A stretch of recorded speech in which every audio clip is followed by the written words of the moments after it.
Dear Ajahn, I was very thoughtless. Yes! No thoughts. That's excellent. Well done. With a monk earlier today. Is that a good attitude?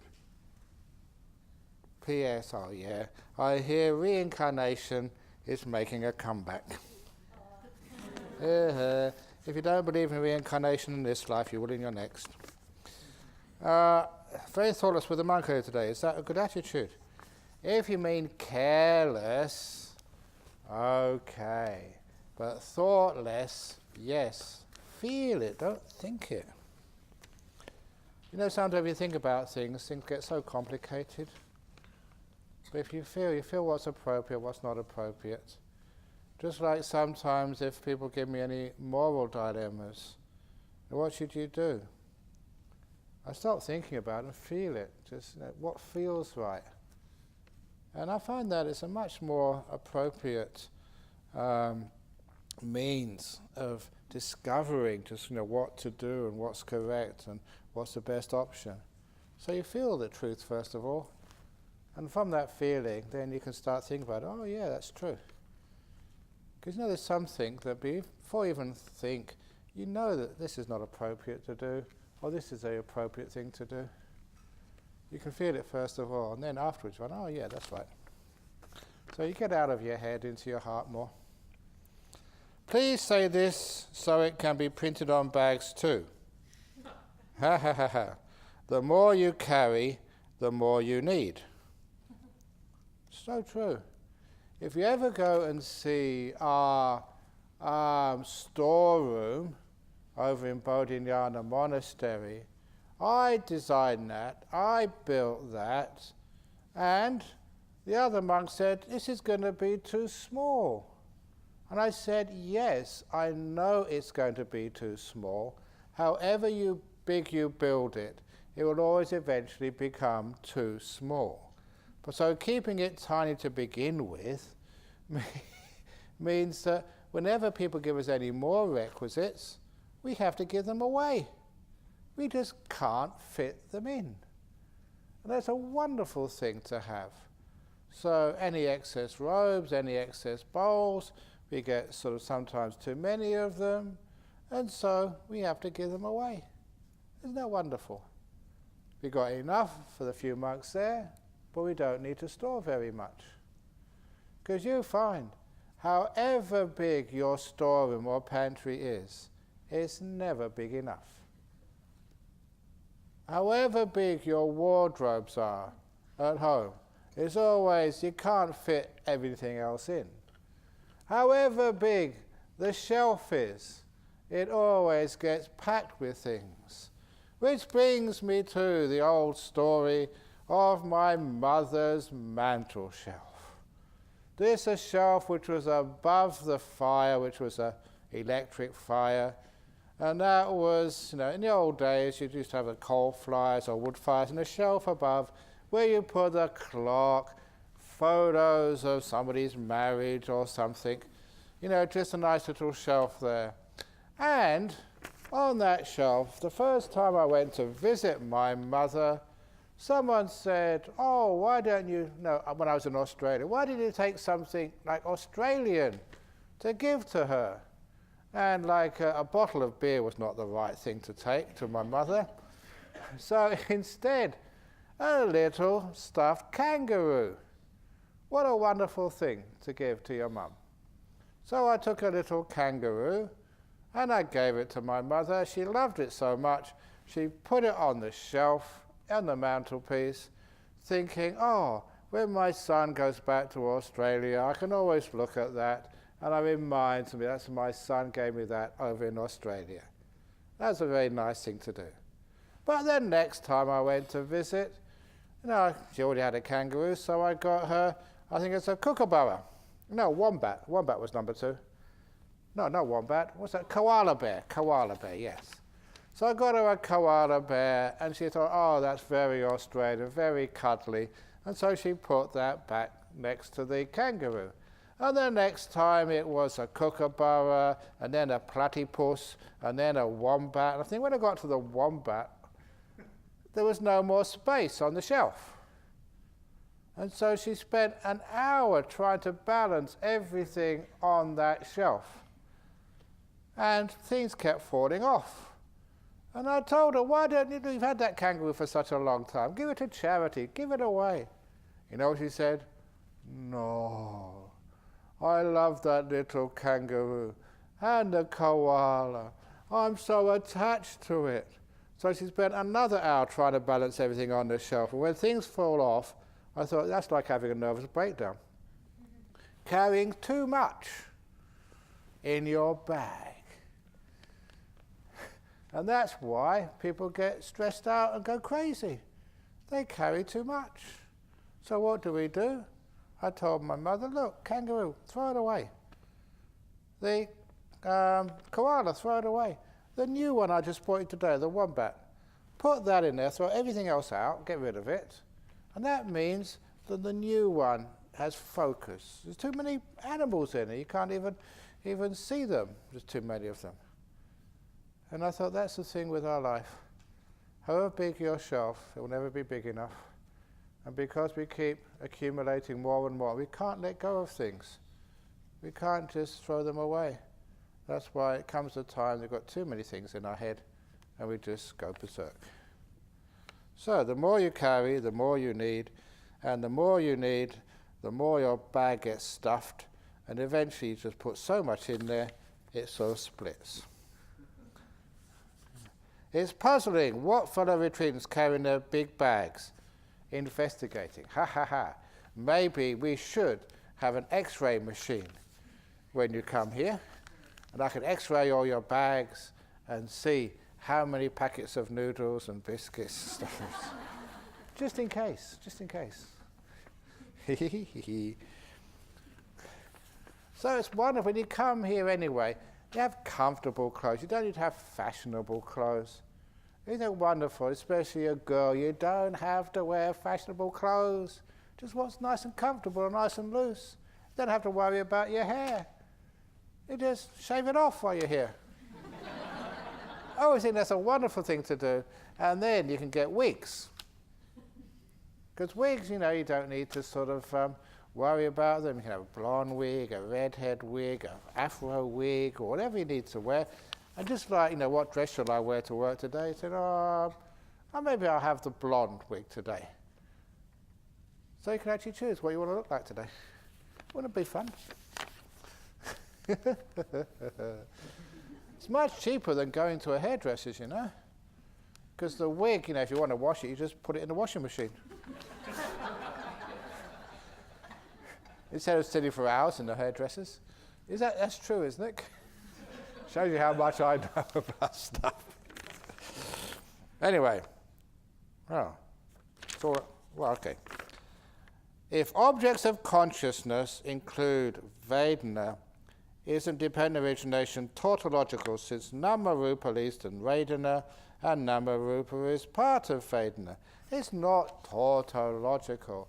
It's that these things, you can take an aspect of it, the fact that the vedana is one of the objects of consciousness, but it's also that consciousness creates the vedana as well. So, if you add this time business in it, causality, it's not just all in the same moment, but some do create something afterwards. And a good example of that people tended to say, you have delusion creates the sankhara creates consciousness, all in the one moment. Abhidhamma says that, but it makes no sense. Because if delusion created sankharas and sankharas created consciousness all in the same moment, what about dependent cessation? When delusion is overcome, you're an arahat, no delusion anymore.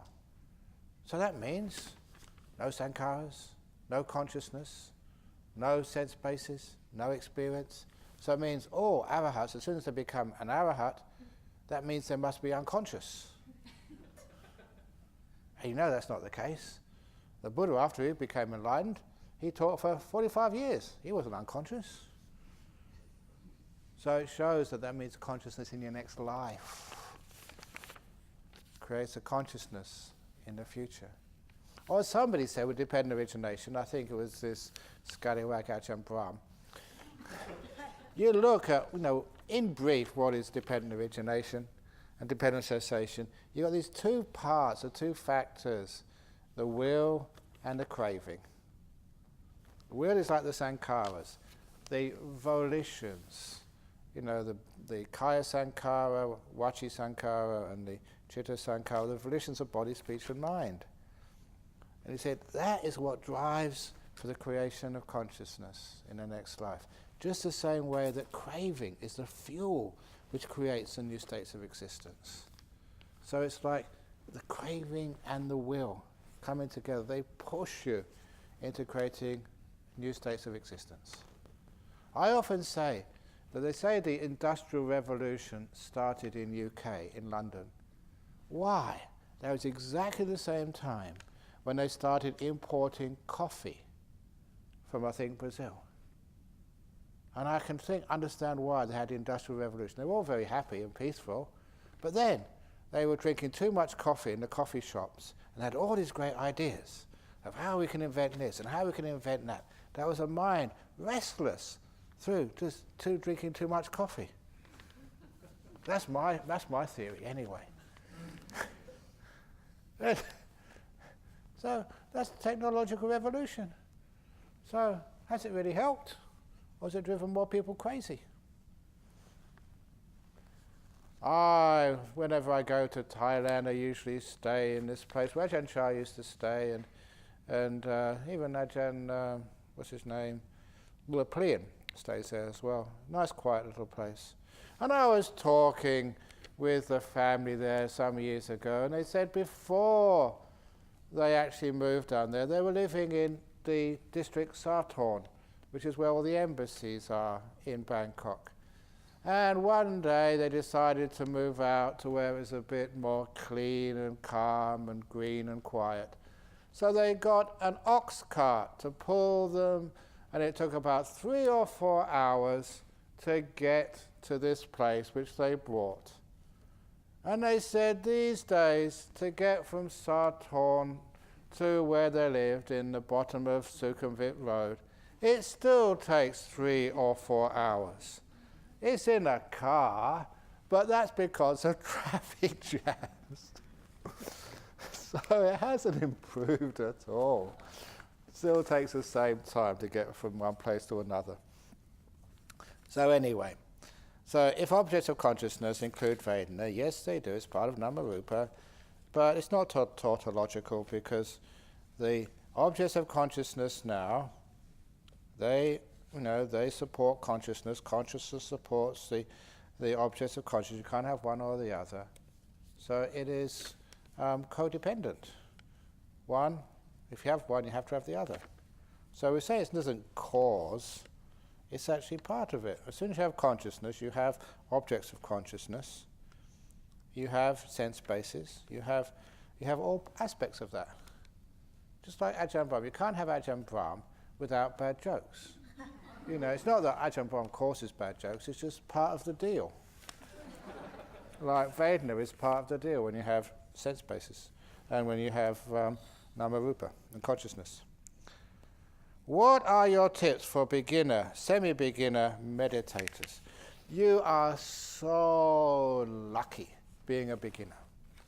Because many people, they get their best meditation when they don't know what they're doing. And monks like me come along and tell you all what's to do, then you start to expect. And then you see another teacher say you should do this, and someone else says to teach that. And you get all sorts of confused. But when you're beginning, it can be so easy. Has anyone ever taught you how to breathe? You just do it.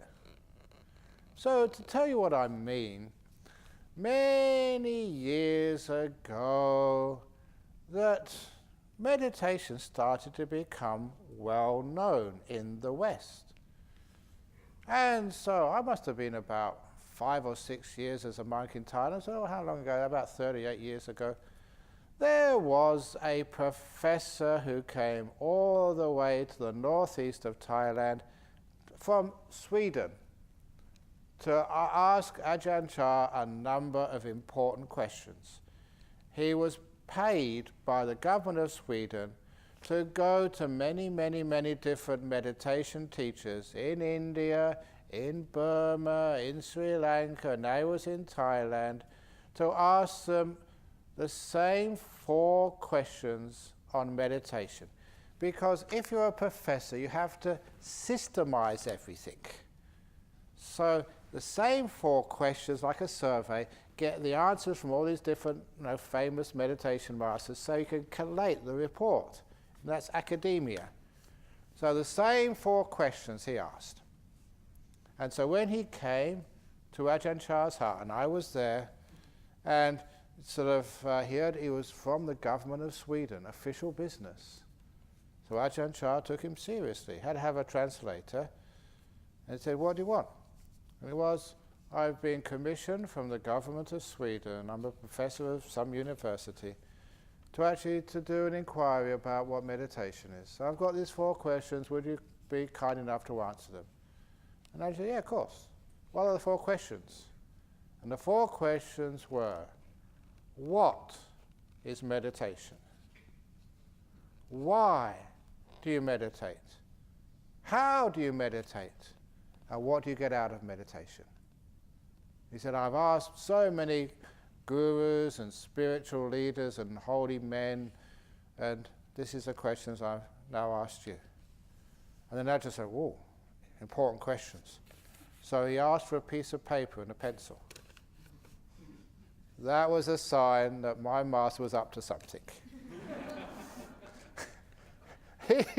When he did something like that, you know that this is going to be fun. Totally unpredictable, because he never does that. And then he took the pencil and he took the paper and he scratched his head, which he never does either. He's just playing around. It's great fun being around a master like that, because it was fun, unpredictable, but in the end it was always really deep. So he wrote down his answers, 1, 2, 3, 4. And then he gave them to the translator, who laughed, of course, because he could read them first. And then, he told the professor, "My master Ajahn Chah, his answers to your questions, and please take it back to the government of Sweden. The answer to your first question, what is meditation? Ajahn Chah answers, what is eating? The second question is, why do you meditate? My master's answer is, why do you eat? The third question, how do you meditate? His answer is, you've guessed it, how do you eat?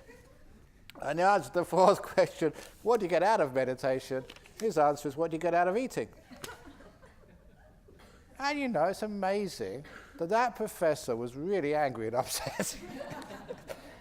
I can't take that back to my government. That's a stupid answer. He said, that's all you're getting. And he refused to give any more answers. And that was just a powerful answer. Just, what is meditation? What's eating? Has anyone ever told you what eating is? Just, why do you eat? Because you're hungry. That's why Ajahn Chah used to call it food for the heart, meditation. Yeah, you've got to eat good food, otherwise you get sick. If you don't eat peace, kindness, relaxation, your mind gets very sick. People eat junk food for their mind. Junk food for the mind is watching TV, fantasizing, thinking, talking too much, because you have to hear what people say. That's actually junk food for the mind. Worries, hanging on to the past, guilt, all those sorts of stuff, that's junk food. That really makes you sick. So why do you meditate? Why do you eat? For good health and happiness. Spiritual, mental health. This mental health is one of the biggest problems. All over the world, it's getting worse. More and more people, governments, they just can't keep up with the demand for people who have mental health issues. Why? Because people eat junk food in their mind.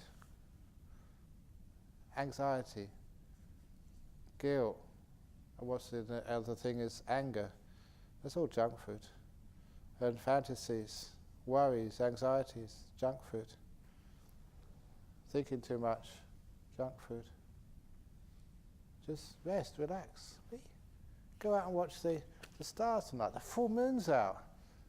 The real full moon is tomorrow, but you go out there, the full moon is gorgeous. That's not junk food, that's health food. So, that's why we eat. How do you eat? Do I have to tell Singaporeans how to eat?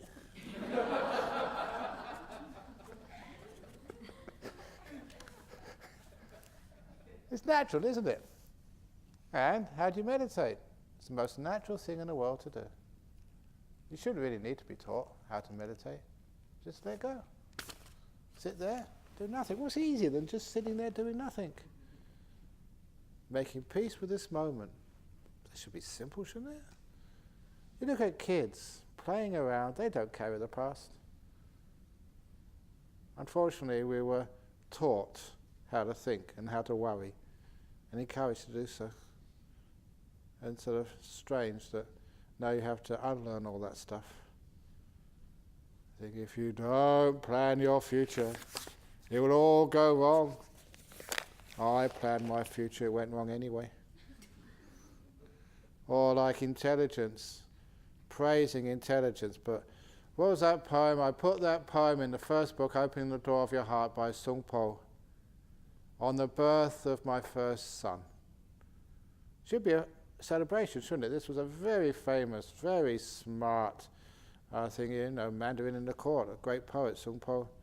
And he said, families, when a son is born, want it to be smart and intelligent. Do you want your kids to be intelligent, do well at school? But, he said, myself, I, through intelligence, have ruined my own life. Now I wish my child to be born stupid. Then he will live a very tranquil life, and at the end, crowning his career of stupidity by becoming a cabinet minister. Or something like that. That was actually really quite smart. You know, all the politicians, Prime Minister's President, Mr. Trump, is he really smart? But if you're really intelligent, oh my goodness me, no tranquility at all. Always having to defend, talk, present. So there's something too. Actually, not really stupidity or intelligence, but that middle way. Not too smart, not too dumb. Not too successful, not too unsuccessful. Not too rich, not too poor. Study after study after study done throughout the whole world. I remember first reading this, published by the London School of Economics. Just looking at people's income levels and their happiness. Obviously, if you're too poor, if you struggle to get by, you haven't got enough to feed your family and to pay your bills and just a little bit more, you suffer. But if you have too much money, it's just too much responsibility, and you just get stressed out worrying about the stock market and investments, and you have no peace at all. So they found out there is actually an optimum income level. If you earn less than that, it's not really happy. More than that, it's not very happy. And I think it worked out, I think it was something, not that much, about individual, about something like £50,000 a year or something. That was quite a few years ago, but if you earn more than 50,000, I think, was it 50,000 or, sorry? Dollars. Okay, $50,000 a year. If you earn more than that, your happiness level actually declined. Too many worries, too many things to concern yourself. Well, how can I sort of get rid of this or invest that and all those other responsibilities when you have excess money which you have to invest and look after. But too little level, under $50,000, it was also very difficult. Feeling, worrying how you can get by. So even that, there's a middle way, income. So I often say this because if anyone here is earning way above $50,000 a year, 200,000, I can make you happier. We have little donation slips for Anukampa Bhikkhuni Monastery over there.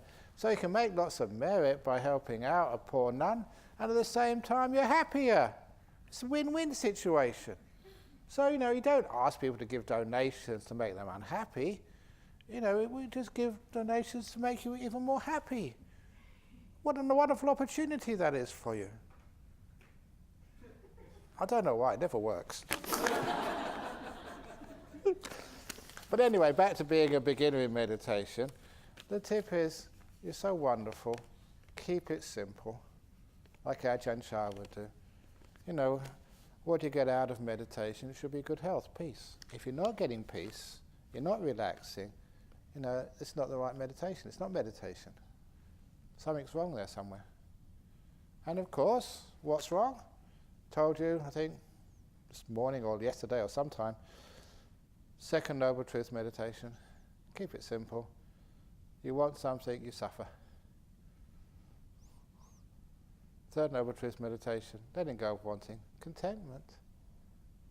You're happy. That's meditation. Contentment. How can you be content when you want something else? It's amazing just how much do people want. Sometimes they don't realize what they have. What you have is beautiful, safe environment, Jhana Grove. Beautiful beds, your own en-suites. You can go there anytime you like. How many places in the world can you just go and have a nap, have a sleep any time of the day or night? That's like heaven. You mean I don't have to work hard? I feel a bit tired, I'll just go and have a nap. 2, 3, 4, 5 times a day. Why not? If you need it, enjoy it. Catch up on your sleep. Just the fact that you can. There's no pressure on you. How many places in the world you haven't got a partner nagging you to actually to do something? How many places in the world you don't have to achieve anything? Every time people are pushing you, come on, you can do better. You can pass your personal best in meditation. Come on, you can sit longer. What's your record? Half an hour? Come on. A few days left, see if you can go for 40 minutes. 40 minutes, come on, yeah, let's go for 1 hour. It's all stress. Here, no one is looking at you, taking records, pushing you. Like I said, the guitar string, the more you stretch both ends, the more tight and tense you are, the more tiny things just make you upset. When the string is really loose, just whatever happens. You're walking out there and one of the birds poops on your head. Oh, that's fertilizing my hair. Maybe it will grow more. Or whatever it is. Maybe it's just simply because these are birds who live in the monastery or Jhana Grove. So just like I was saying about the bhikkhuni's blessings, this is blessings from holy birds. No, holy water. They're from the bird. So, how many places can you just do such stuff and no one gets upset or angry at you? You can just be and enjoy. There's no pressure on you. The only pressure you have on you in this retreat is the pressure you apply to yourself. Forcing yourself, come on, you can do better than this. Come on, you can get up earlier. Come on, don't eat so much. Come on, do some more exercise. Oh, crikey. You don't have to do this here. It's free. What could be easier than that? Which also means that, that you can actually learn meditation as the art of relaxation. Relax your body, relax the mind. Feel how you get healthy. What leads to peace and happiness? That's meditation. So now you've got to watch the breath. Come on, watch the breath. Watch the breath. Left nostril in, right nostril out. Not too long, not too short. Sometimes that creates so much stress. You should know that. You should feel that. This doesn't feel right. You may not know the sutras backwards in Pali, but this can't be right. When This is an important story. As a young man, I had doubts. Which is the right path? What should I do? And this is the right form of Buddhism. This is the right teacher. Is the right place to, should I be a monk? Should I be a layperson? What should I do? We always have doubts. So to overcome those doubts, I remember that when I was up in, I used to go on holidays, the only place I could afford, up in Scotland in the mountains with a tent. And used to sleep out there for days. Figured out how to make some. They had this dried Scotch broth, barley and dried peas and all sorts of stuff. So simple but very nutritious, keeps you going. And it was like dried, so it was lightweight. And anyway, in the one day I was staying at a youth hostel to get a shower and get some more stuff. And then with the youth hostel warden, he's way up in the northwest coast, we decided to go for a walk up into one of the mountains. About 2 or 3 hours. They weren't really high mountains, not like Everest or something. So we went up there and we got to the top, a beautiful sunny day, no clouds anywhere, sat down, had a chat, just enjoyed the view. And I saw there was another mountain a little bit further, it was still early, and so I said, let's go to the other mountain. He said, no, I'm going home, I've had enough. So I went up to the second mountain alone. And of course, that's breaking all the rules of being in the wilderness areas. You always have to have somebody with you. And it was actually, I blame the youth hostel, the local fellow. He should never allow me to do that. But it looked a beautiful day. And as I got close to the top of the other mountain, clouds came in from the sea. And I couldn't believe how fast they came in and how they descended over the mountain where I was. And I was, amazing how fast. A few minutes, it was a beautiful sunny day, another 10 or 15 minutes, I was enveloped in mist. And it was so thick I couldn't see the end of my hand. So I realized, just go back the way you came. You go back down the mountain.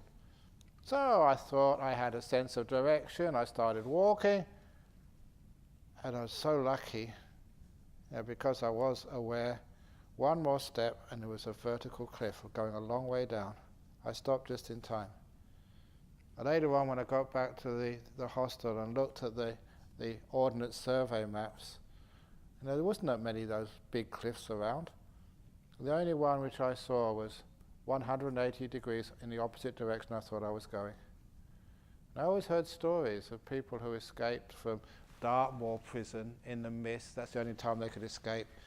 Or like people who went wandering in these moors or mountains, getting lost for days, literally going around in circles, because they didn't have any sense of direction. We think we have, but we haven't. So that's why we have GPS. If you haven't got GPS when you're driving a car, it's always GPW. You know what GPW is? Global Positioning Wife. Go this way, darling.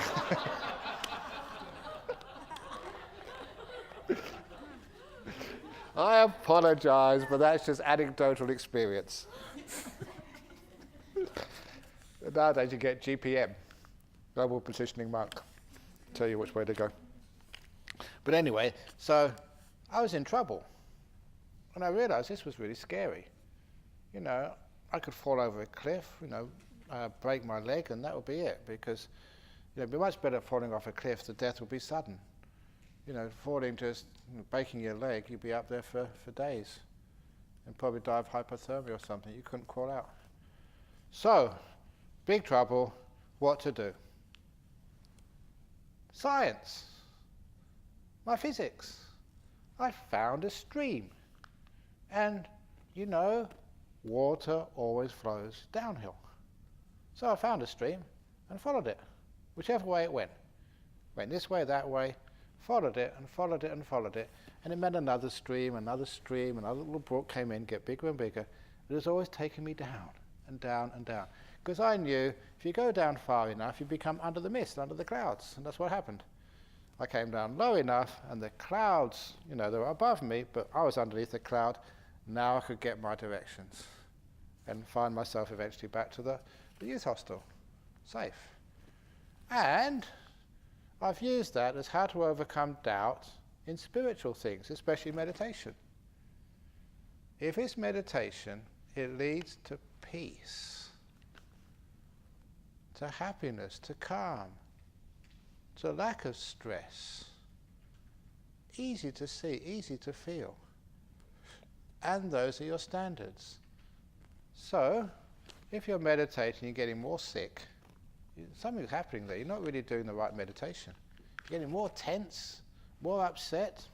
That can't be right. But if you're meditating, you get more peaceful, more kind, more resilient. Things which bothered you before don't bother you now. More kind, less demanding. All those qualities which you know is supposed to be where this thing is leading to. If that's what's happening, great. If you go to the toilet and the shit looks more and more beautiful every day, great, that's going in the right direction. So what this means is you get an understanding how to keep it simple, how to do this stuff. And sometimes the best person who tells you that you're going in the right direction is your partner. When you go back home, if your partner looks at you and say, wow, you're such a more peaceful, kind, gentle person, you've been meditating correctly. But if when you go home, your partner said, my goodness, you're worse than when you left here. More angry, more upset, more wanting this, then it's obviously that it's gone in the wrong direction. That wasn't meditation. So that's a lot of times how you can find out for yourself, just very simply, whether you're going in the right direction again or not. So, that's, if you're a beginner, it's much more easy. Can you please, sorry. Given people are becoming enlightened, why is the population increasing? Given people are getting cured in hospitals, why do we need more hospitals every year? Given people are graduating from high school, why do we need more high schools? Because there's more coming in at the bottom. Not just talking about the output, but the input as well. More and more people are being born as a human being. Population is increasing. Where do they come from? Now look at the bigger picture. The bigger picture is, as the human population is increasing, the population of animals, such as monkeys, and gorillas, is actually decreasing. Can't you understand what's going on? When you think of your son and think of him as a little monkey, it's actually true. When you think of all these really rough, tough people, like the Arnie Schwarzeneggers and maybe I'll go a bit farther, but really these tough, nasty people, really aggressive and stuff, who beat up and join the military and just beat up everybody. They're the gorillas. Been reborn as human beings.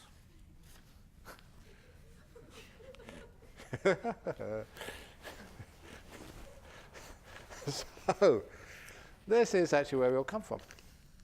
When all these people these days, that people love hugging. When I was young, you didn't hug people. All those people who started the hugging business, they were bears in their past life. What else can we say about this?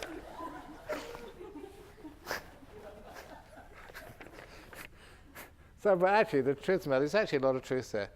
The animal population has decreased, and many animals are actually now human beings. But don't sort of put down animals. I told you that beautiful cat, Kit Kat, how wise it was. Some of the dogs we have these days, they refuse to eat dog food. They want your food. I remember there's this wonderful cartoon once. Dogs always like human food. This wonderful cartoon. The family were at the dinner table having their dinner, and the dog, instead of begging, he was holding a gun up at the family. I'm done with begging.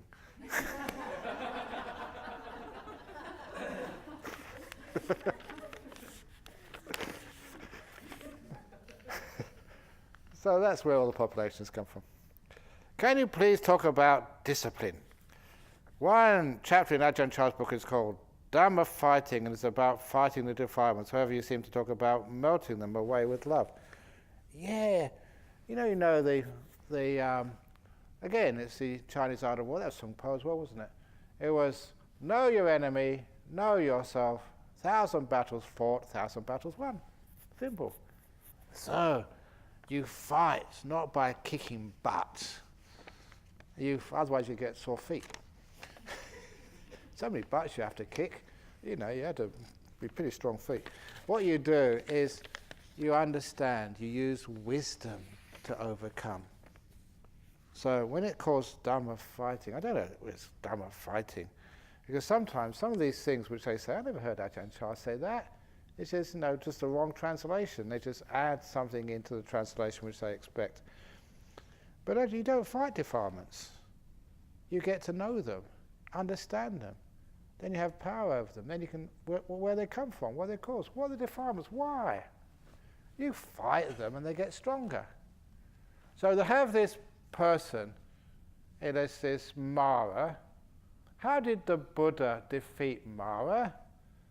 The Buddha didn't go up to him and punch him in the nose. I know you, Mara, that's all. And the key story, which I love telling, is when somebody wanted to assassinate the Buddha. And one of their tricks, their schemes, was to give this big elephant, Nalagiri, lots of alcohol to drive the elephant mad because of, drugs and drink. And they let the elephant go just when, you can turn up the heat. In fact, sometimes have a look on there. There's two little spots, and one is cooling, one is heating, in a little sun or a little icicle. Because sometimes, I think one of the last retreats, the aircon isn't working, because you've got it put on cooling, not heating. Unless you want to cool it. Shall we make it even cooler? So icicles come out of our nose? It's on there somewhere. Anyway, you get to know it. It does actually work. Just like the Dhamma works, if you know the instructions and press the right buttons. Okay. Anyway, Nalagiri, crazy, mad, powerful. And the streets in those days were really narrow. Like you go in old English places, really narrow streets. And they set the elephant running on the narrow street while the Buddha and his disciples were walking mindfully and peacefully in the opposite direction, bringing up, taking alms from the devoted people, giving beautiful blessings. And this crazy elephant was coming the opposite direction, running fast, and people were getting injured, and they were all running, screaming, and saying, get out of the way, get out of the way, a mad elephant is coming, now, quick! Most of the people were rushing, jumping over the fences and climbing up the trees and going through the houses. Quick, get out of the way! And so did many of the monks. They jumped over the fences, they climbed up the trees, they scarpered, except for one, Ananda, the Buddha's devoted disciple. And the Buddha, he never climbed over the fences either, as the elephant was charging towards him. And Ananda, this devoted disciple, put himself in front of the Buddha. Take me, Nalagiri. I sacrifice my life for my master. That was his devotion. That was his concern and love, for his teacher who had given him so much, willing to sacrifice his life. And sometimes when I tell that story, say, Yutong, Eileen, Carol, would you actually put in front of it and say, let them take me, rather than Ajahn. Or it would be over that wall faster than everyone else. But anyway, what happened was, out of the way, Ananda, I can handle this. Ananda's moment of glory was pushed aside. And so there it was, like that movie High Noon. There was a powerful, enraged, mad with drink and alcohol elephant destroying everything in its path. And the quiet, peaceful, compassionate Buddha. What would win? Peace, kindness, or mad violence? Amazing confrontation. And as they came closer, it would make a wonderful video. Because at this point, you would pause for the commercial break. This movie is sponsored by Bodhinyana Singapore in consultation with Nanukamba Bhikkhuni Foundation. And then you're back to the action again.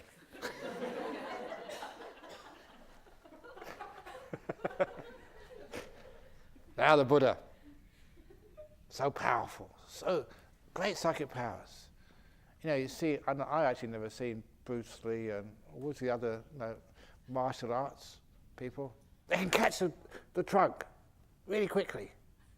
You know, just the power of just martial arts or whatever else is, really quick before the elephant knew, and pick him up because incredible strength when you have psychic powers.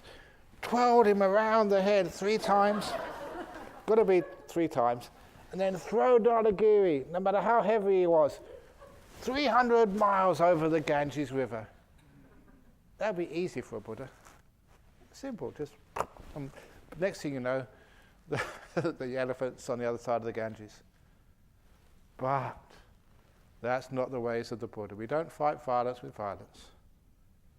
Instead, the Buddha gave loving kindness.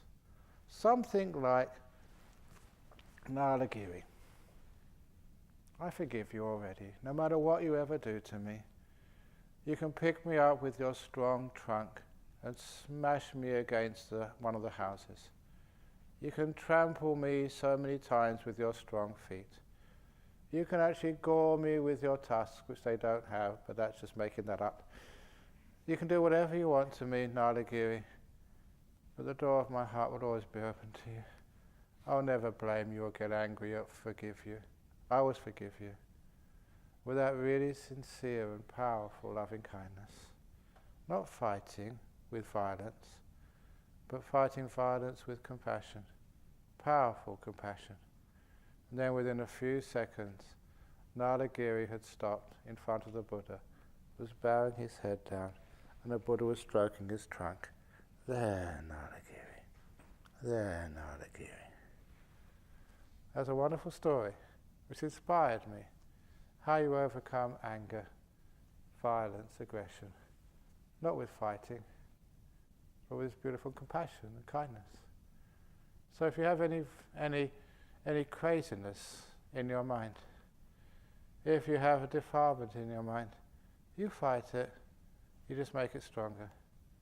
Defilement, you can do whatever you want with me. The door of my heart's always open to you. Greed, anger, delusion, it's okay. There you go. And then it all vanishes. That is how we overcome defilements. You create defilements by having anger. It's bad karma. How can bad karma lead to enlightenment? So that's actually discipline. What is the percentage of meditators you have come across that can let go stood enough in jhana?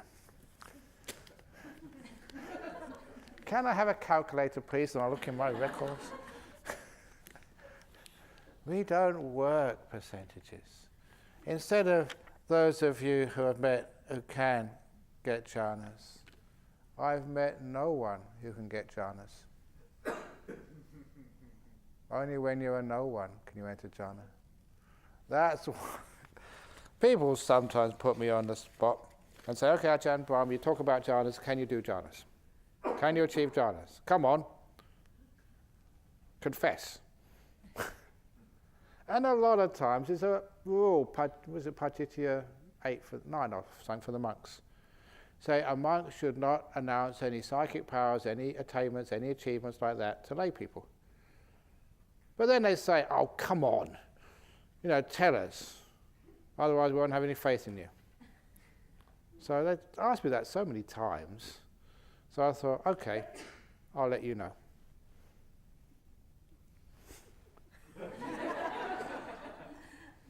And I say to people, Ajahn Brahm could not enter jhana.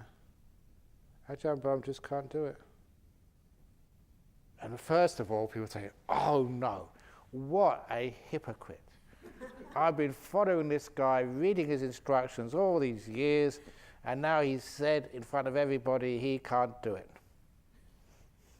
And of course, I'm always a tricky monk, sneaky monk. Following my great teacher, Ajahn Chah.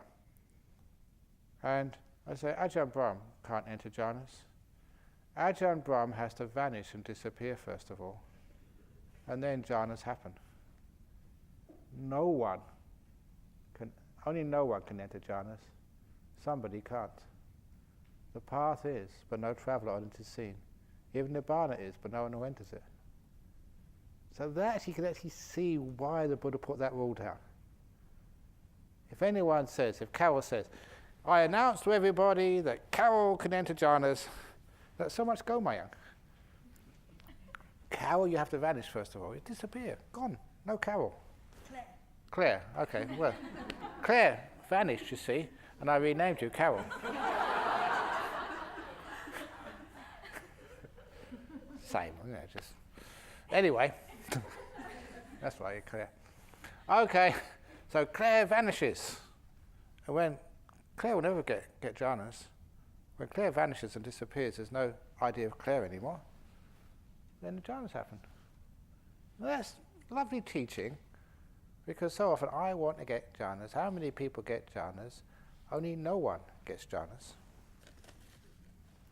You have to be a no one. Disappear, vanish. How can I cultivate more kindness? Thank you. By not asking so many questions. Be kind to poor Ajahn Brahm. No, how to cultivate more kindness? Get a teddy bear and cuddle it for the rest of the retreat. Even when you go to the toilet, take the teddy bear in there and cuddle it. When you have your food, put the teddy bear next to you in the dining room. Remember, the teddy bear can keep noble silence, so why can't you? There we go. So teddy bears are nice. That's how you can cultivate lots of kindness. They just remind you. Just like you have a Buddha statue to remind you of wisdom, this reminds you of kindness. Even with the bear. Oh, come on. You set me up, one question after another. Even with the bear, I find it difficult to generate kindness, gentleness, compassion during meditation. Unfair. Set me up.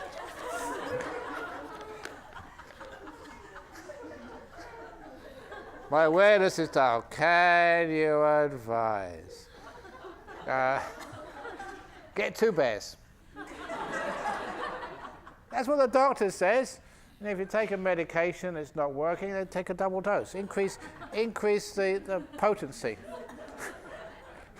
A bear. And you get a bear, and let it see first of all. And number 2, you can name it Ajahn Brahm. Ajahn Brahm bear. So that you can actually remember this. It's Ajahn Brahm, so kind to you. So you look at Ajahn Brahm. Wow.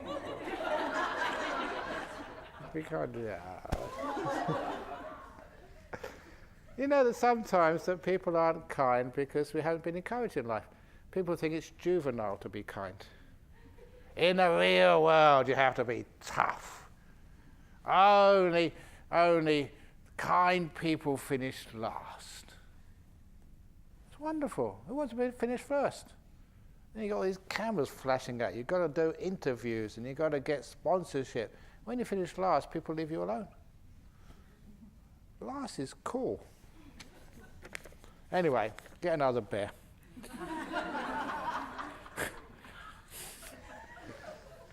When a thought arises during meditation, how do we care for it, yet not engage in it? and put a distance between me and the thought. Doesn't caring for it mean giving the thought importance? It doesn't mean giving it importance. It just means like you open the door of your heart to it. It's teaching you something. You're learning something from it. So you don't grab and grasp it and cherish it and plant it in a pot and water it. It comes in, you're learning something from it. Thank you for visiting me. You care for it. And because you're caring for it, in this moment, you're not attaching to it, you're caring for it. If I cared for all of you the last few days, in a couple of days' time, you're gone, and I'm gone. I'm not going to worry about you. There's other people that I'm going to care about afterwards. That is how you care. In the moment, the most important people in the world, and I'll give you my utmost. But when you're gone, somebody else is going to be the most important person in the world. That's life. So, that's how you care, without getting attached and engaged. You put distance between you and the thought. In a few days' time, I'm going to put, how far is it from London to Singapore? I'm going to put a few thousand miles between me and you. Well, that's nice. You let it go. Okay, how do you care? There's simile of a cup. I think I told this to somebody. This cup is ceramic. Ajahn Chah would get usually a glass, but ceramic works. And he'd say, that cup is cracked. And he told me to have a look at it. Can you see the crack? I said, no, I can't see any crack. I thought my teacher was cracked, not this. And he said, you can't see the crack because it's microscopic. But it's there. If that little fissure, fracture, wasn't there, that would be like unbreakable. It's got the fracture of impermanence, fragility. Because someday, someone, probably me or anyone else, is going to be heedless and it falls on the floor and breaks. It's fragile, it's impermanent. If it was a plastic cup, you wouldn't need to worry about it. You can throw it around, kick it, play soccer with it. It would never be broken. You wouldn't need to care for it if it was unbreakable. Because every one of you are cracked. You're fragile. One day you're gone. That is why we care. If you were here all the time, you would need to care. Because you're fragile, you die. Relationships have their use-by date. After a while, we split. Always happens.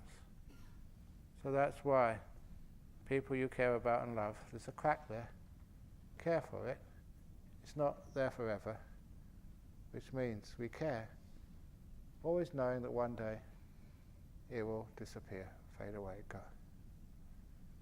One person said like a relationship or life is like going in a boat, big cruise boat, from the port out into the ocean, knowing it's going to die at sea, know it's going to sink at sea. You'll never return to port. It's a beautiful simile. Life is like setting off on an ocean trip, knowing it's never going to come back. You can't come back.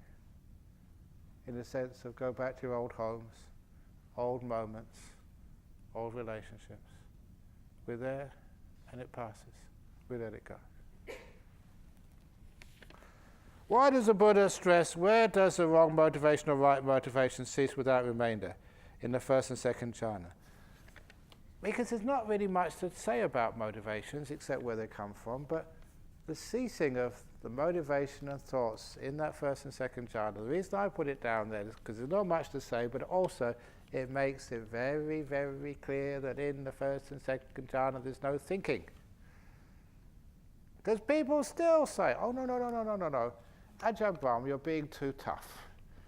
Ajahn Brahmali, who goes on the Buddhist Society West Australia blog, he got this response back, oh, you're making jhana too difficult. If you say you can't think in jhana, it means that so many of us can't enjoy jhana. Can't you lower the standards so more people can come in? It was just like, changing the rules for who can come into the club or into the Buddhist monastery. 227 rules is too hard. Go make it 27 rules, then more people can become monks or nuns. And that's crazy, because jhanas are jhanas are jhanas. You can't sort of lower the entrance requirements, so just out of compassion for everyone, so more people can get jhanas, make it easy for you. So this is stages of letting go. So that's actually, it's nice to say that that is one place. Other places makes it so clear. If you're thinking, if you're going in deep meditation, so, oh, this must be jhana. Can't be. If you can say that thought, then it's not jhanas. Why without remainder? Oh, without remainder, it means that there's in that state, the motivation stops. You don't move. Because sometimes without remainder, it is, oh, that's actually what he wrote here. With that, now I know who asked the question. Without remainder means it's stopped. There's no sort of afterglow, because sometimes if it's a motivation, sometimes it creates something, and what it created is still existing. So I mean, it stopped. What it created stops. There's no effect of that motivation. No thoughts. No movement left. Okay. When I'm not meditating, there's constantly songs echoing at the back of my mind. Is it because I'm not getting used to silence? Yes. You know that even monks were not allowed to sing songs. But I was put on the spot once by, Ming Kasim, because we were doing a fundraiser. I think it was for the nuns' monastery, Dhammasara, a long time ago. And she said, Ajahn Brahm, I'll give you a check for $10,000 to the nuns' monastery if you'll sing a song. That's really rough, because really working your butt off to try and raise money for the Dhammasara nuns' monastery. And she made this offer to break my precepts for $10,000, for the sake of nuns, sacrifice, do the right thing. So she put me in a spot. What should I do? But never try and outwit a smart, sneaky monk. So I said, okay, write out the check and I'll sing a song. So she read out the song to Dhammasara Nuns Monastery or something. 10,000 is a lot of money. I said, I'm now going to sing a song. So I'm honest, I have to keep my side of the bargain. If I promise to do something, I won't sort of not do that. So I'm now going to sing one of the famous songs from my youth, a Simon and Garfunkel classic, The Sound of Silence. And I remained quiet for 3 minutes. Okay, I've done my deal. I'm banking the check. So it's okay to sing Sound of Silence when you're meditating. But it's just something which gets into your mind, goes round and round. Because that happened once to me. I was in Bangkok, and just so quiet. It's just a simple life. So when somebody came past, I was in a Bangkok monastery with a big loud radio with some song. I was so sensitive, it stuck. I just couldn't get it out. So eventually I found out how to do it. What worked for me is when you get to the end of the song, you actually emphasize it, make it a big crescendo, just like in the great operas or great symphonies. And da da da da da da, and that actually helped stop it. Da da da da da da da da da da da da da da, and then it goes round and round. But when you actually emphasize endings, make endings really powerful, then that sometimes stops. It's really good. Anyway, that's my trick anyway. In the Sutta class, it was clear what happens when an enlightened being dies. Can you explain what happens when an unenlightened being dies? What gets carried forward to the next life and what ceases without the current life? In Buddhism, we say it's pachatang veditabo vinyuhi, to be experienced every wise person by themselves. If I told you, would you believe me? That's being gullible. People say all sorts of things. Why do you believe me and not other people? So if I told you, would you believe me? You say no. Then it's not much point in me telling you. That's Ajahn Chah's trick. He did that lots of times. So anyway, what gets carried forward to the next life and what ceases with the current life? It's the stream of consciousness, the cause and effect, the process. Just like the simile of mangoes. People like durians better, don't you? You eat a durian, you get one of the durians from that big store. They're still selling heaps of durians in Geylang. You go past there. I know that because sometimes people, after giving a talk somewhere, when the old Buddhist fellowship was in Geylang, they passed there and I could see people drooling. If that wasn't in the cart, they'd have stopped. So they probably went there afterwards, after dropping me off. So anyway, you eat a section of durian. Really delicious. And what do you do with the seed? You plant the seed in your garden. And you watch as the seed grows. It splits, and a little green shoot comes out. The little green shoot goes bigger and bigger and bigger and bigger and bigger until it goes through the soil surface. And it just looks like grass at first, but that grass goes bigger and its stem becomes brown, it becomes wooden. And it grows and grows, maybe puts through a couple of small little branches, very light, very, very tender, very vulnerable, and it grows bigger and bigger until it's a sapling. And you can see from one day to another, one moment to another, the sapling grows and grows, gets bigger and bigger, shoots more and more branches. The branches have like sub-branches and twigs, and it becomes a nice little tree. And then one day you see at the end of the little twigs, instead of leaves, little flowers start to come out. It's flowering. And as it flowers, you can see the beautiful flowers, and things like birds or bees or whatever it is pollinates the durian, come and pollinate it.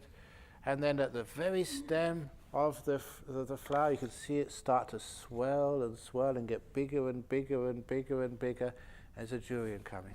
Actually, the durians come from the trunk, don't they? Mangoes. I remember jackfruits, anyway, they come from the trunk.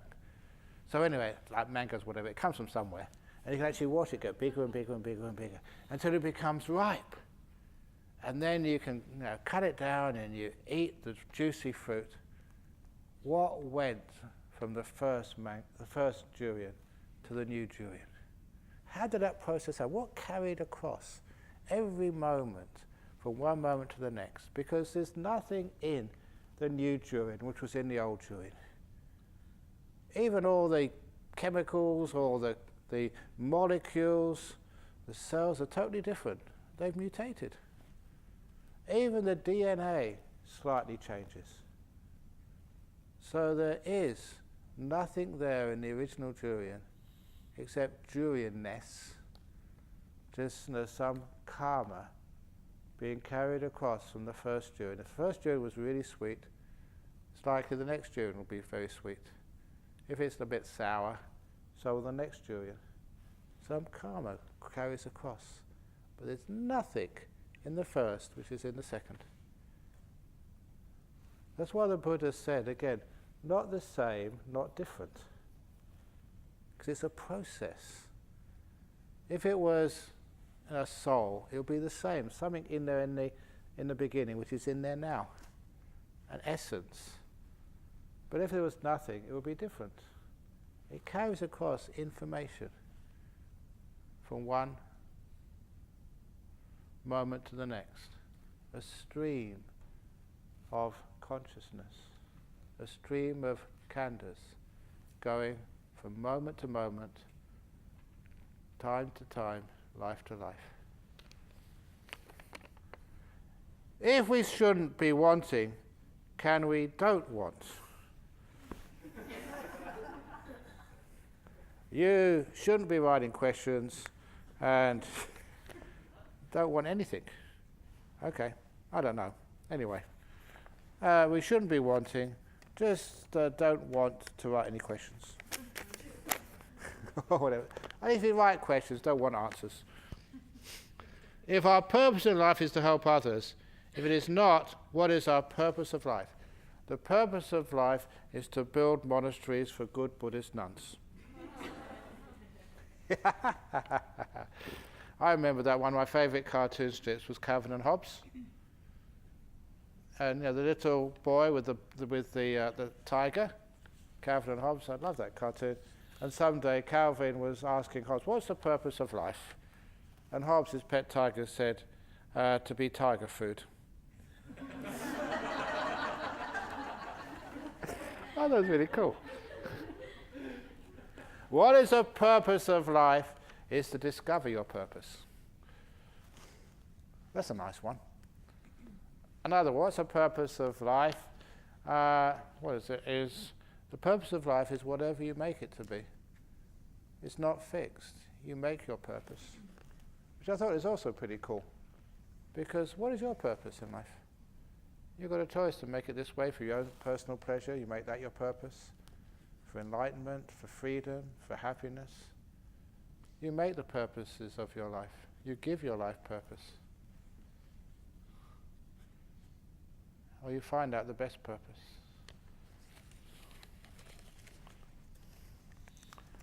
Oops. Okay, Ajahn, occasionally thoughts, perceptions on death will appear in the mind. How should the mind embrace or reflect on it wisely? At your age, about time. What's wrong with death? Death has got a bad rap. It needs a PR makeover. I'm afraid thinking too much or regrets it, it will become true. Nah. Yeah, sort of. What we do sometimes, I didn't do much about walking meditation, but if you get very bored and your mindfulness is all over the place, do the walking meditation in the rooms here. Your left foot walks, you say, "I will die." Right foot, that's for sure. I will die, that's for sure. I will die, that's for sure. In Indonesian, it's really great. It's mati pasti. Mati pasti. It sort of rhymes. So you do that, I will die, that's for sure. Give it a go. Try it out, see what happens. Because what happens, first of all, I thought, this is stupid. This is a joke. This is one of Ajahn Brahm's funny things that makes me do. But then, after you get through just joking, you realize that's the most truest Dhamma teaching you've ever heard. You can't doubt that one. You can't find any fault in it. I will die, that's for sure. I will die, that's for sure. You get fear coming up. I will die, that's for sure. Ooh. But you carry on walking, I will die, that's for sure. And afterwards, after you get through the fear, it's wonderful. What am I worrying about? There's nothing to be concerned about. I will die, that's for sure. You don't take anything with you, so, oh, beautiful, you're free. It teaches you how to let go, to be attached, to be detached. All this stuff you think about. It's one of my sayings, is when you get, no, not in Jhana Grove, it doesn't apply in Jhana Grove, but when you get home, don't do today what you can put off until tomorrow, because you might die tonight. I love that little saying. I was just saying, if you haven't done the dishes yet or whatever, just do the dishes first, otherwise the caretakers complain about me. You shouldn't say that simile or that story while we're here. We need people to do the work. But anyway, don't do today what you can put off until tomorrow, because you might die tonight. Imagine that. You get all your loose ends, all of the things on the stick and all of the work done, and you find you die tonight. What a waste of a time. You didn't need to do that. I will die, that's for sure. Or don't do today what you can put off until tomorrow, because you might die tonight. One day that's going to be true. But if you're getting depressed, okay, that great little piece of wisdom by the American guru, which was American guru, is very well known and incredibly wise, called Snoopy the dog. In Peanuts. I know Angie gets upset at me because I get it the wrong way around, but this is good enough. It's Charlie Brown and Snoopy were at some sort of pier watching the sunset when a lot of people get philosophical. And Charlie Brown looks at his dog and says, Snoopy, one day we will all die. One day, we must die. And the dog, with great positive energy and much more wisdom than the human being, says, yes, but most days we don't die. That's called positive thinking. One day you will die, but most days you don't. So enjoy it while you've got the time. It's true, isn't it? Most days you don't die. So the chances of you dying sort of on this retreat are pretty nil. During meditation, please don't die on this retreat as well. It's a real pain in the butt having gone to the Singapore embassy or consulate and getting all this stuff done. That's why I tell people, sometimes people actually do that. They die during the rains retreat. We're supposed to be meditating. They just think about themselves. They die when they want to. They've got no concern for other people. And how much difficulty it's going to be for me if you die on this retreat. So please have some respect and wait till you get home till you die. Of course you don't know when it's going to happen. Dear Ajahn Brahm, during meditation I will start a commentary on the events. How do I stop, let go of the voice in my mind? If I start to speak with loving kindness to this voice, to let it go, will I have multiple personality? It's great having multiple personality. So, I can be Ajahn Brahm the funny monk. I can actually be serious sometimes. But really, not true. And I can be just Ajahn Brahm the builder. We had some Sri Lankans come today. One of them, I think she's the wife of the speaker or something. But anyway, she loves the story I told that one day I was busy working, mixing concrete. Boys' fun. You like to get in there and just mix concrete and get yourself all dirty and concretey all over the place. Really good fun. So I just finished walking back to my hut to have a shower, and this Sri Lankan girl, really high class. She came with a very expensive sari, middle-aged, and so many bangles, so much jewelry on her, that at first I thought it was a ice cream truck coming to the monastery. Dingle, jangle, bingle, bangle. You know what I mean. Some people wear far too much bling, and it goes ding, bling, ding, ding-a-ling, bling. So anyway, when she came in, she saw me and said, I'm looking for Ajahn Brahm. So I'm quite well known in Sri Lanka. I'm looking for Ajahn Brahm. Thinking very quickly, I said, if you go into the dining room there, you'll probably be down there in about 10 minutes. So she went up there to wait for me. And then I quickly went to my hut, showered, got in a clean set of robes. Actually, only one robe, but not just the working gear, the clean robe. And went down to see her and had a nice talk with her. And she said, it's a very good little Dhamma talk. You've got a wonderful monastery. But if you don't mind me saying, there's one complaint I have, and it just spoils your monastery. Otherwise, it's just so beautiful. You're a really good monk. But one of your monks I met on the way here, and he was very badly dressed, with lots of dirty marks on him. This is a Buddhist monastery. You shouldn't allow monks to do that. And I said, oh really? I'll talk to him later, ma'am. It was me. She didn't know the difference. So I didn't realise it was the same monk. And I don't lie. I do talk to myself. Good night, Ajahn Brahm. Good morning, Ajahn Brahm. So that's multiple personality. That's why I was going with that. So I've got multiple personality. You can play around, be whatever you want. Isn't that good? I did this gig at the World Computer Conference. That was in Daejeon in Korea, 2015. What am I doing now? Okay, so I was a computer expert. I can play around anything and make it up as you go along. It's good fun. So multiple personalities means you've got no personality. There's no sense of self. So that means you can be whatever you want, anytime, change around. There's no core being there, which is stick. I'm a monk. You can be whatever you want. Isn't that nice? Anyway, where are we going with this one? Well, you stop and let go of the voice in my mind because you've got a commentary. Okay, next thing to do, exercise. When you go home or you go on Singapore Airlines or whatever airlines and there's a screen on the back, look at the movie with no commentary. Or even better, a football match or a tennis match, Singapore versus Malaysia. Now, listen to it with the Singapore TV station and see the commentary there. Compare it to the same match being commented by Malaysia. Oh, that was so unlucky.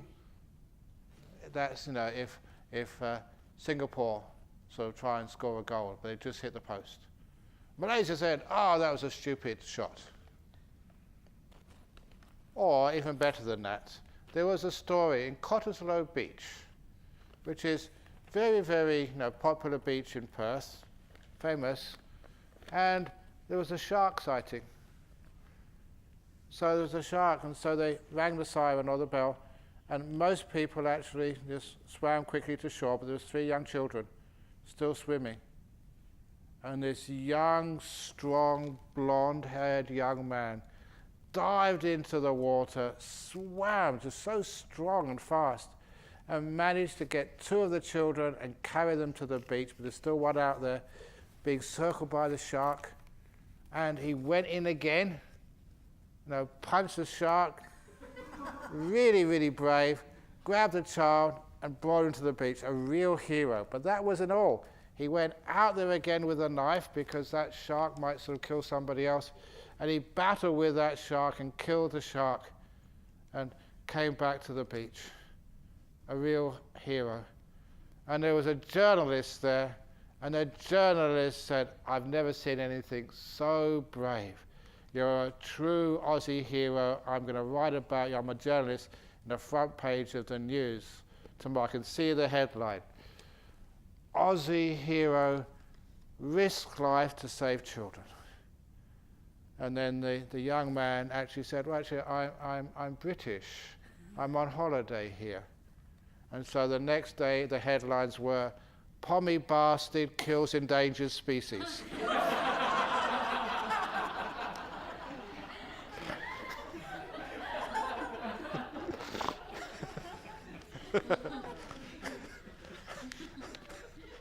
That's commentary for you. It's always biased. So your commentary is the same. It's not true, it's not accurate. It's always had spin, what you want, what you like. Okay. So turn off the commentary and you realize how the commentary is not the truth. Please explain more about when meditating, place your awareness, whatever object in front of you. I don't have to be the breath. Is it the darkness in front of you as the eyes close? If you're watching the eyes, first of all, it is the darkness and it disappears. And when that disappears, something else will come up. You're always aware of something. So what are you aware of right now? Whatever that is, it's important. So you don't choose, because choosing is controlling or wanting.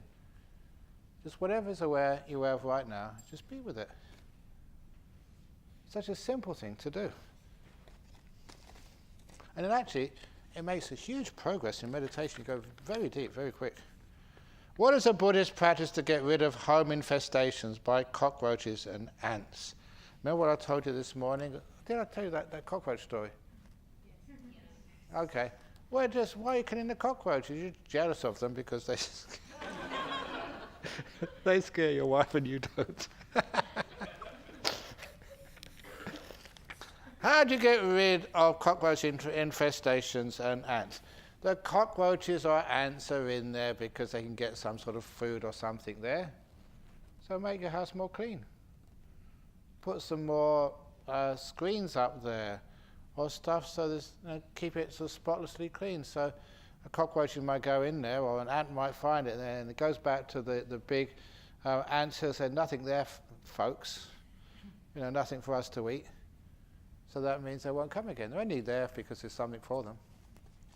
So that's the best way, just to make sure it's really clean and there's no little holes anywhere they can get in. Ajahn, given that we've got irregular paydays and paychecks, how can we self-check that we are building a solid foundation instead of a wobbly one as far as mindfulness is concerned? What are the warning signs? I think that simile I gave you of like doubt, by you're lost in the mist. So find some sort of sign. Like, are you getting more peaceful? Are you sleeping better at night? Are you happier when people actually tell you things you don't like to hear? Are you just more, it doesn't matter. Are you wiser? Are you kinder? And if you can't tell, the people who live with you can. The old story, I think I said already, about many women have come on to a meditation time. Oh, this is a better story.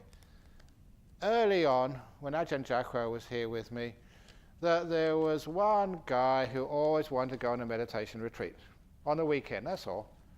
And he asked his wife, can I go on a meditation retreat this weekend? She said, of course not, there's too many things to do. You've got to clean the gutters, help with the shopping, take the kids to sport, too busy. So he said, okay. And so next time a meditation retreat for the weekend, can I go for a retreat this weekend? He said, no, mother-in-law's coming, we've got to sort of clean out the shed, we've got to fix up the window, whatever it was. No, we're too busy. But he kept on being persistent. He never argued, just persistence. Until one day he said, there's a meditation retreat this weekend, can I go? And she was so fed up with him. She said, okay, you go and do your meditation retreat. You leave me with the kids and the shopping and the cleaning. And he took that as a yes.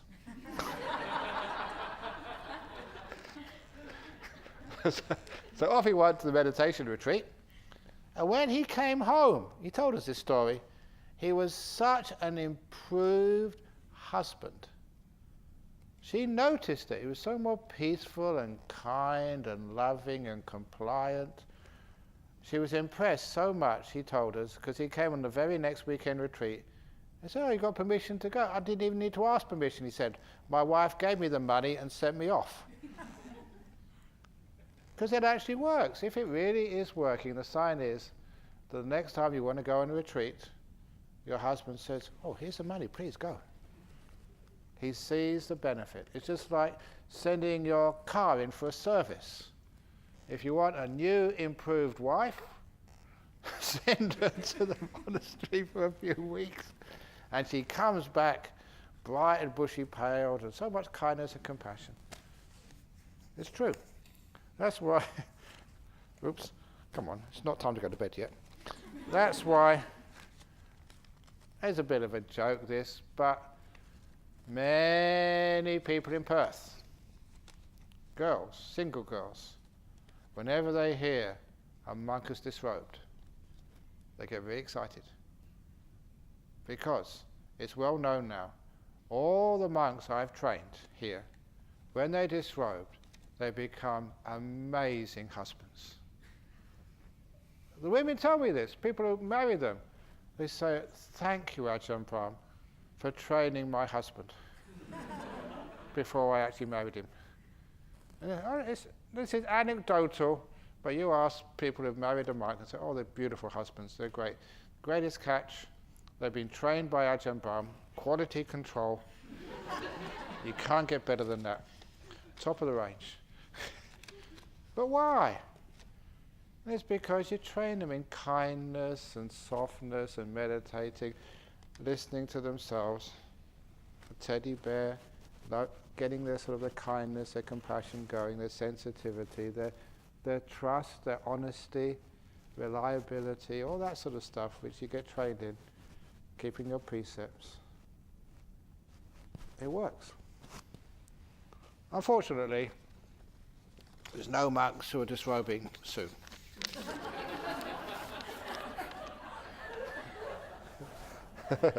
And those who already did are already bagged. Dear Ajahn Brahm, you have taught us some valuable teachings these few days. However, why do you have that word, however? You should have stopped there. However, the buts. However, as the retreat comes, it hasn't come to an end yet. It comes to an end. Stop rushing forward. You've got many days yet. And we'll have to return to our lives and face the reality of the harsh world. Honestly, people say, Ajahn Brahm, when we go back to the real world. Now think of, contemplate it. Where you go, is that the real world?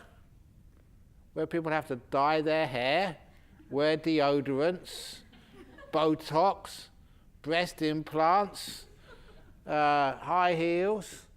You go in the shops and they're all fake colours. You know, you don't even talk to one another. You use your iPods to text one another, or whatever it is, to text one another. It's not real conversations. You find all your information fake news. What is the real world? Even like, what was it in the, Singapore, and all the young men have to do national service? I remember reading the Straits Times. The people who organised that were just amazed. They say, first time when we take people national service, out sort of camping, not really camping, but the tents on exercises. The young recruits say, "Where's the aircon?" They're not used to actually just being in nature. So who really lives in the real world? So here is the real world. No TVs. Please, don't have to use your iPhones and iPads and whatevers. Use these eyes. And then you find actually this is much more real. It's actually much more peaceful. So anyway, but we turn to our lives and face the fake reality of the harsh world. Deadlines, bills to be paid, no responsibilities to our parents, families. So how can we continue to abide by these teachings when we step out of Jhana Grove in a few days' time to remain peaceful, to let go? Stop thinking about it. It hasn't happened yet. Why are you wasting these precious opportunities to be peaceful? You're already ahead, you're already at home, and you've still got a few days left to go. Don't send your mind too far out in the future. Enjoy these precious moments while they're here. Enjoy every moment you've got. And only maybe just half an hour before you have to leave. Only then pack your bags. What day is it today? It's Wednesday. You don't leave it till Saturday or Sunday, some of you. So you're not even halfway through yet and you're already finished. So please, don't be too far ahead. You're enjoying this moment. Make sure every moment counts. This moment is the only moment you have. Please cherish it. And when you go back, then you know how to cherish the moments when you're back at work. Dear Ajahn, how can we reconcile leading an exceptionally busy life with serious practice of the Dhamma, with a view to ending all will and activity?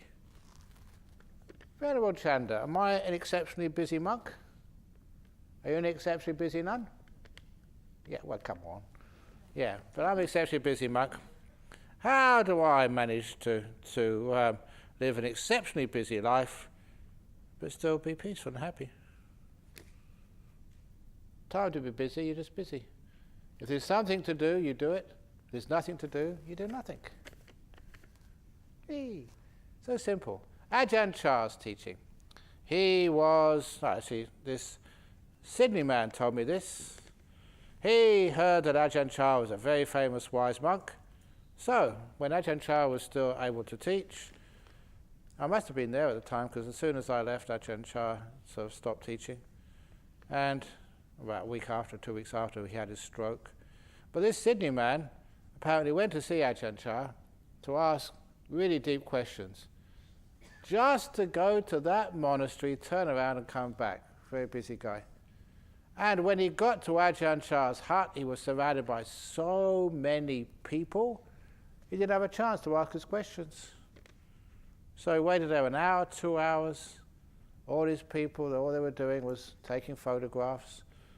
Actually, that's not what he's doing, but sometimes that's what happens to me. Anyone who has any serious questions has to wait until all the photographs are taken and all the stuff. Anyway, that's important to people. So when they'd finished, Ajahn Chah, this Sydney guy, thought, no chance to ever ask my questions. All that way for nothing. So he got up and went to the front of the monastery to get his taxi. But he realized he had another half an hour to kill. So what he did was, he saw some monks sweeping, so he decided to do some good karma, to sweep. It's not his job, it's not your job to clean up, but if you see the opportunity, you do it. So he started sweeping, and after a few minutes of sweeping, he felt someone's hand on his shoulder. He turned around and found that hand belonged to Ajahn Chah. Ajahn Chah had seen this young man, and Ajahn Chah had to go somewhere else. So on his way, he stopped by this Australian man from Sydney, couldn't ask his questions, and Ajahn Chah just gave him some advice. And that man from Sydney said, that was the best advice I ever got, that's all I needed. And the advice was, if you're going to sweep, give it everything you've got. That's what he said. But this was from a great monk. It wasn't about sweeping. He understood it straight away. If you are meditating, give meditation everything you've got. Don't go thinking about, what you're going to do when you leave, or when you get to London, or when you get to Singapore. Meditation time. Give meditation time everything you've got. Just this, nothing else. When it's eating, give eating everything you've got. You're pretty good at that. And when you're sleeping, give sleeping everything you've got. So when you go to bed at night, you don't think what you're going to have to do in the morning. You don't think about what Ajahn Brahm said tonight.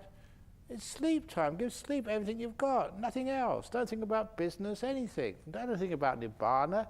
It's sleep time. And when you are working, give work everything you've got. When you're with your family everything you've got. When you're teaching others, you give teaching everything you've got. And when I've finished teaching, go into my room, I just give being room everything I've got. And that was such a beautiful teaching. And this fellow said his business flourished, really successful businessman. His family life, when he was with his kid, he gave his kid everything he got. When he's with his wife, you're the most important person in the world, he gives that total attention, everything you've got. Sleep, really slept well. Meditation, that was meditation time, everything I've got for meditation. Really successful, great family, and a good meditator. What do we do though? Yeah, we're meditating, but we're thinking of just what am I going to do when I get back to the reality of my harsh life. You're not giving everything you've got. And when you're with your working for the company or whatever, you think, what about that party I'm going to have to go to this evening? Or what am I going to tell my kids? Or you're not really there. And when you're sleeping, you're thinking of all sorts of problems. So that means you're not giving this moment everything you've got. Such a simple teaching. So successful. That's if I'm an abbot, you have to do some administration, I give it everything I've got. And then, afterwards, I'm in my cave, and I lock the door, and I give silence, peace, everything I've got. You've all got caves, it's called your little rooms. Places for you. When you're on the aircraft, you're travelling, give that everything you've got, you're travelling. That is giving this moment everything you've got. Great teaching of Ajahn Chah. When you sweep, I've seen some of the monks still don't get that. They sweep a little bit and they start talking about dependent origination. If you're going to contemplate the Dharma, give that everything you've got, but not when you're sweeping. So that's actually how you do it. That's exceptionally busy life with serious practice of the Dhamma, with a view, and that's giving everything you've got when you meditate, everything you've got, and you soon get so still and peaceful. And then when you retire, give retirement everything you've got. And when you're dying, give death everything you've got. Let go. Oh, one last thing. And whenever you pass a donation box in the monastery, give it everything you've got. It never works. I got all these scams. People actually follow the Dhamma up to a point, but then greed takes over. Okay, never mind. Anyway, sadhu. Everything you've got, sadhu. Everything you've got, sadhu. See, it works.